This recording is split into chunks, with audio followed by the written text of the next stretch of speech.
شیخ الاسلام محمد ابن عبد الوہاب رحمہ اللہ نے کتاب کو شروع کیا تو کہا اسأل اللہ الکریم رب العرش العظیم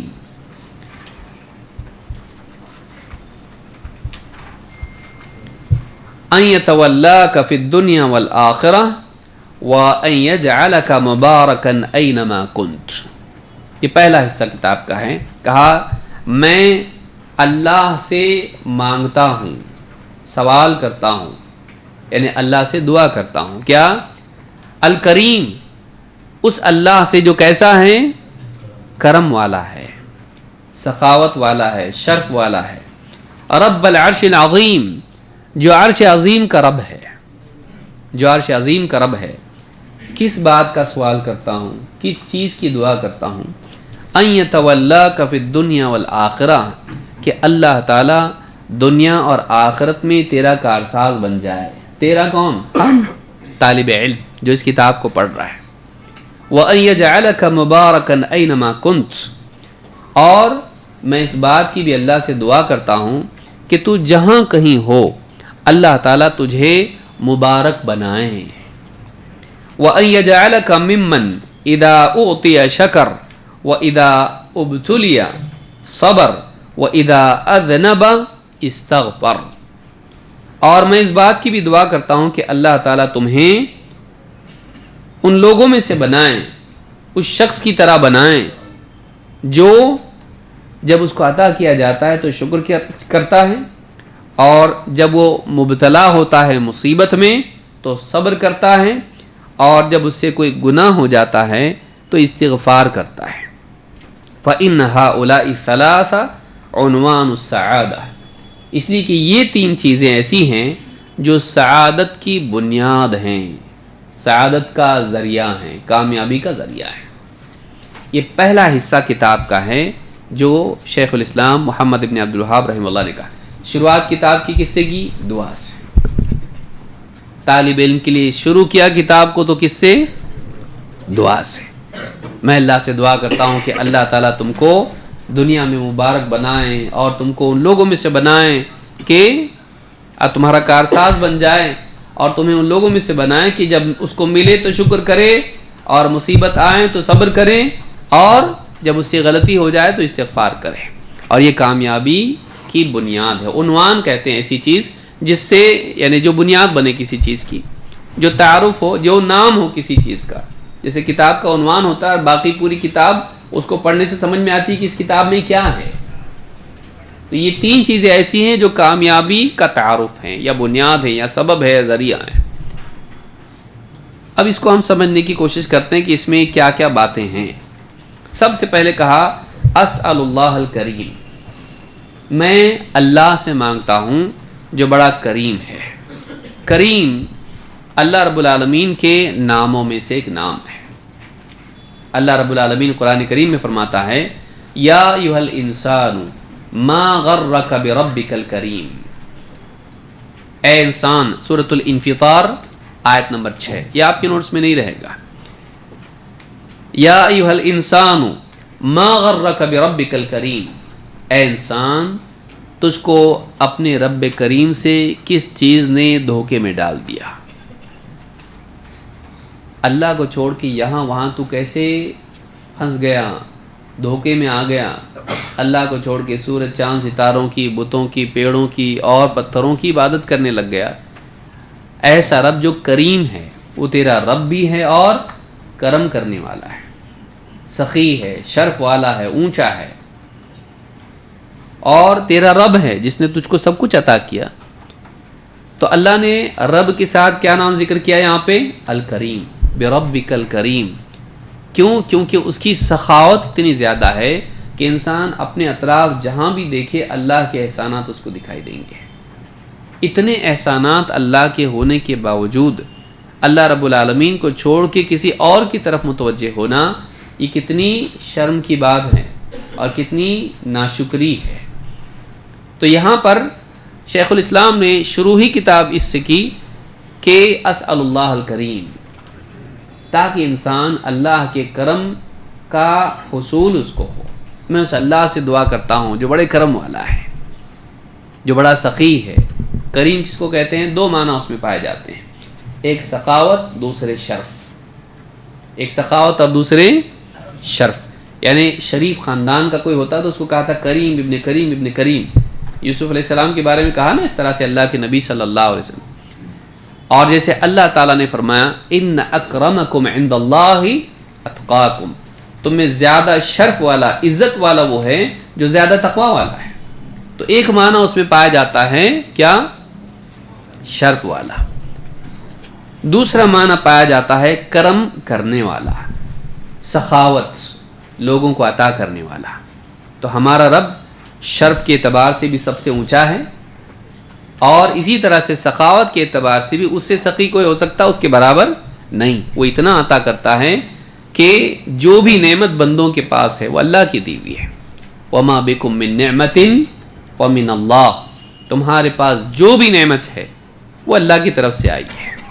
وہ اتنا سخی کہ اس نے وَأَسْبَغَ عَلَيْكُمْ نِعْمَهُ ظَاهِرَةً وَبَاطِنَةً، اس نے تم پر اپنی نعمتیں انڈیل دیں، ظاہری اور باطنی ہیں.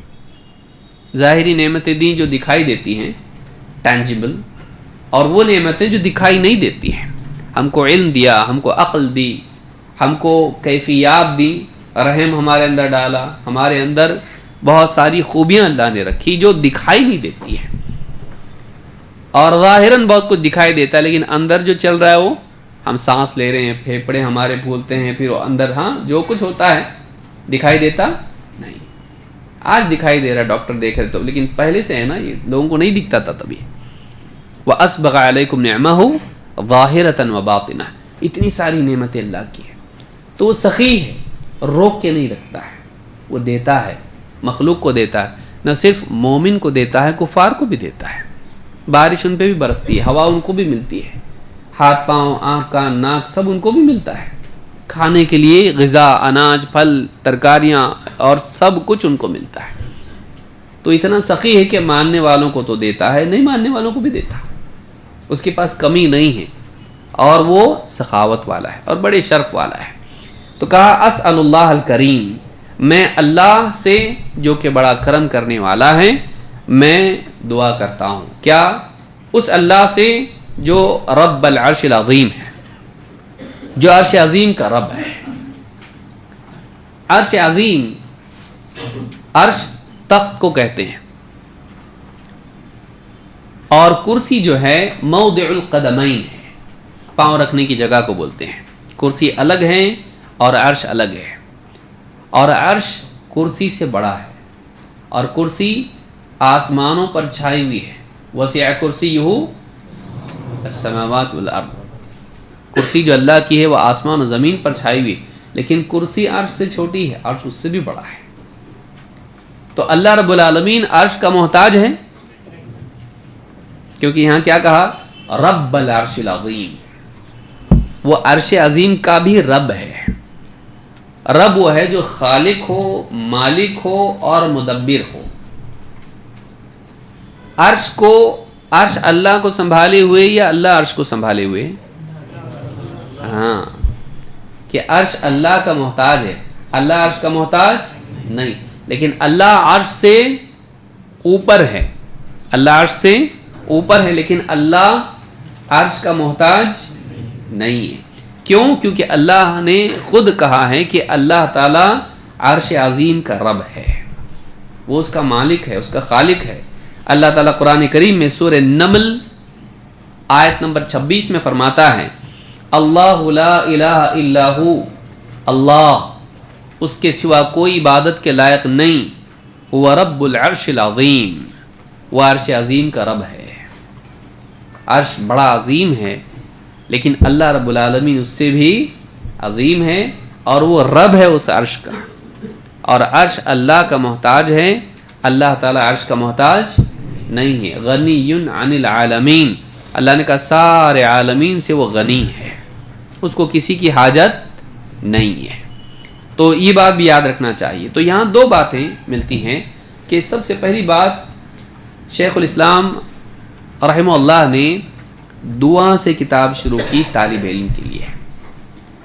یہ انسان کا اپنی محتاجی کا اظہار ہے اور خیر خواہی کا بھی اظہار ہے کہ طالب علم کے لیے اس میں خیر خواہی ہے کہ دعا سے شروع کرنے میں طالب علم کا دل نرم ہو جاتا ہے.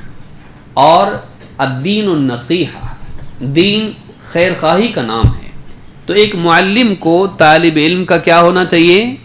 بھلا چاہنے والا، اس کا خیر خواہ ہونا چاہیے. تعلیم کا مقصود لوگوں پر اپنی برتری جتانا نہیں ہونا چاہیے. تعلیم کا مقصود طالب علم کی خیر خواہی ہونا چاہیے. یہاں آپ دیکھیے انداز بیان کہ میں اللہ سے مانگتا ہوں جو کیسا ہے، بڑے کرم والا ہے، سخاوت والا ہے، اور اس سے مانگتا ہوں. تو یہاں اللہ کے اسماء کے وسیلے سے مانگنے کا بھی ایک انداز ہے کہ اللہ سے جب مانگ رہے ہیں تو اللہ رب العالمین کے کچھ ناموں کا تذکرہ یہاں کر رہے ہیں. کیونکہ اللہ سے مانگ رہے ہیں تو اللہ کرم والا ہے، تو کرم والے سے مانگا جاتا ہے، وہ سخی عطا کرتا ہے. تو یہاں پر مناسب نام آیا. جب مانگ رہے ہیں تو اس کے مناسب ہے کہ وہ سخی کمی نہیں کرتا ہے، مانگے تو دیتا ہے. تو اسأل اللہ الکریم، اور کیسا ہے وہ؟ رب العرش العظیم، کسی کا محتاج نہیں ہے، وہ عرش عظیم کا بھی رب ہے، وہ بادشاہ ہے. بادشاہ کنجوسی کرتا ہے نہیں. تو پہلے تو کہا کہ وہ کریم ہے، اور اس کے بعد کیا کہا؟ وہ بادشاہ ہے اور رب ہے، عرش عظیم کا بھی رب ہے. وہ اتنا بڑا ہے وہ کہ عرش عظیم کا رب ہے، اس سے اوپر ہے اور سب کچھ دینے والا ہے. تو اسأل اللہ الکریم، اور اللہ اس نام کو سب سے پہلے بیان کیا جو کیا ہے، اس کا معنی کیا ہے؟ اللہ کا معنی حقیقی معبود. کریم، کریم کا معنی ہے سخی، لیکن اللہ کا معنی کیا ہے؟ حقیقی معبود ہے. تو یہاں پر کہا اسأل اللہ الکریم رب العرش العظیم ان یتولاک فی الدنیا والآخرہ. کیا مانگ رہے ہیں طالب علم کے لیے؟ اب دیکھیے دعائیں کیا ہیں. دعا کا ادب یہاں مل رہا ہے کہ اللہ سے جب دعا کی جائے تو اللہ کے اسماء کا تذکرہ ہو. اس میں میں اللہ سے مانگتا ہوں جو کریم ہے اور عرش عظیم کا رب ہے، میں اس سے مانگ رہا ہوں. تو اللہ کی عظمت کا استحضار ہو، اس کے عطا کرنے اور اس کی سخاوت کا استحضار ہو، اور اس کے ساتھ آدمی اللہ سے دعا کرے. اور معلم کو طالب علم کا کیا ہونا چاہیے؟ دیکھیے اس میں بہت ساری چھپی ہوئی چیزیں ہیں جس کو ہم کو نکالنا ہے اور سمجھنا ہے کہ کیا بولنا چاہ رہے ہو. تو اس میں یہ بات ملتی ہے کہ معلم کو کیسا ہونا چاہیے طالب علم کا؟ یا یہ ہونا چاہیے کہ میں تیرا باس ہوں. اکثر اوقات دعوت کے میدان میں، تعلیم کے میدان میں ہوتا ہی ہے کہ آدمی لوگوں کا مالک بننے کی کوشش کرتا ہے. معلم کو کیا ہونا چاہیے؟ خیر خواہ ہونا چاہیے کہ اس کے دل میں طالب علم کے لیے خیر خواہی کے جذبات، خیر خواہی ویل وشنگ، بھلا چاہنے والا ہونا چاہیے. اتنا بھلا چاہ رہا کہ اللہ سے دعا کر رہا ہے اس کے لیے معلم، کہ اللہ تعالیٰ سے میں دعا کرتا ہوں. تو معلم ایسا خیر خواہ ہونا چاہیے، تب جا کر اس کی تعلیم میں برکت پیدا ہوتی ہے. ورنہ اگر نیتیں خراب ہوں تو اس میں برکت نہیں ہوتی ہے، بلکہ انسان گناہگار ہوتا ہے. تو دعوت کے میدان میں آپ اتریں، یہ نہ ہو کہ آپ کو شہرت ملے، ہاں لوگ آپ کے فالوور ہوں، لائک کریں، ہاں سبسکرائب کریں اور بیل آئیکن بھی دبائیں. آج کل جو دعوت کا میدان ہے، اللہ تعالیٰ ہدایت دے، کسی کی نیت پہ تو ہم بولتے نہیں، لیکن اس طرح کی جتنی چیزیں ہوتی ہیں اس میں ٹھیک ہے سبسکرائب کریں، سمجھ میں آتا ہے تاکہ آپ کو ملے. بیل آئیکن تھوڑا نہیں سمجھ میں آتا ہے کہ گھنٹی اسلام میں ہے تو گھنٹی بجاؤ بول رہے آپ اس کو، گھنٹی کہاں سے اسلام میں ہے؟ جرس شیطان کا مزمار ہے، شیطان کی میوزک ہے، گھنٹی جو ہے شیطان کی میوزک ہے. آپ بول رہے گھنٹی بجاؤ، بیل آئیکن کلک کریں. کبھی سوچتے ہیں ہم لوگ اس کے اوپر؟ نہیں. اور تیسرا کیا ہے؟ لائک کریں. اب بتائیے لائک کا ڈیمانڈ کرنا کسی سے، ویسے ہی جیسے امام صاحب خطبہ دیں اور خطبہ دینے کے بعد کہیں کہ میرا خطبہ لائک کیجئے آپ لوگ سب لوگ، کتنا خراب لگتا. آپ اس پہ وہی کر رہے ہیں. تو یہ سب چیزیں اسلام میں نہیں ہیں، یہ شہرت پسندی کی چیزیں. تو معلم ایسا نہیں ہو جس کا مطالبہ طالب علم سے ہو. معلم ایسا ہو جو طالب علم کے لیے اللہ سے مطالبہ کرے. سمجھ میں آ رہی بات؟ کہ وہ اللہ سے اس کے لیے مانگنے والا ہو طالب علم سے ڈیمانڈ نہیں کریں لائک کرو، ہاں سبسکرائب کرو مجھ کو، کچھ تم کرو میرے لیے، نہیں، اور اس پر احسان جتائے، اس کا مالک بننے کی کوشش کرے، نہیں، اور بے وجہ کی ڈانٹ ڈپٹ کرے، نہیں، بلکہ معلم کو کیسا ہونا چاہیے؟ شفقت والا ہونا چاہیے۔ اللہ تعالیٰ نے نبی کریم صلی اللہ علیہ وسلم کے بارے میں کہا فَبِمَا رَحْمَةٍ مِّنَ اللَّهِ لِنْتَ لَهُمْ، اے نبی یہ آپ کے رب کی رحمت کا اثر ہے کہ آپ لوگوں کے لیے نرم بنا دیے گئے ہو۔ وَلَوْ كُنْتَ فَظًّا غَلِيظَ الْقَلْبِ لَانفَضُّوا مِنْ حَوْلِكَ، اگر آپ وَلَوْ كُنْتَ فَظًّا، اگر آپ سخت زبان ہوتے، غلیظ القلب سخت دل ہوتے، لَانفَضُّوا مِنْ حَوْلِكَ یہ سب کے سب آپ کے پاس سے بھاگ جاتے ہیں، چھٹ جاتے، دور ہو جاتے ہیں۔ تو معلوم یہ ہوا کہ معلم دائی کیسا ہونا چاہیے؟ نرم مزاج، سختی کی جگہ سختی، باقی نرمی، ڈیفالٹ کیا ہے؟ نرمی، ضرورت کے وقت سختی، یہ نہیں کہ ہر وقت سختی لیکن مجبوری میں نرمی، ایسا؟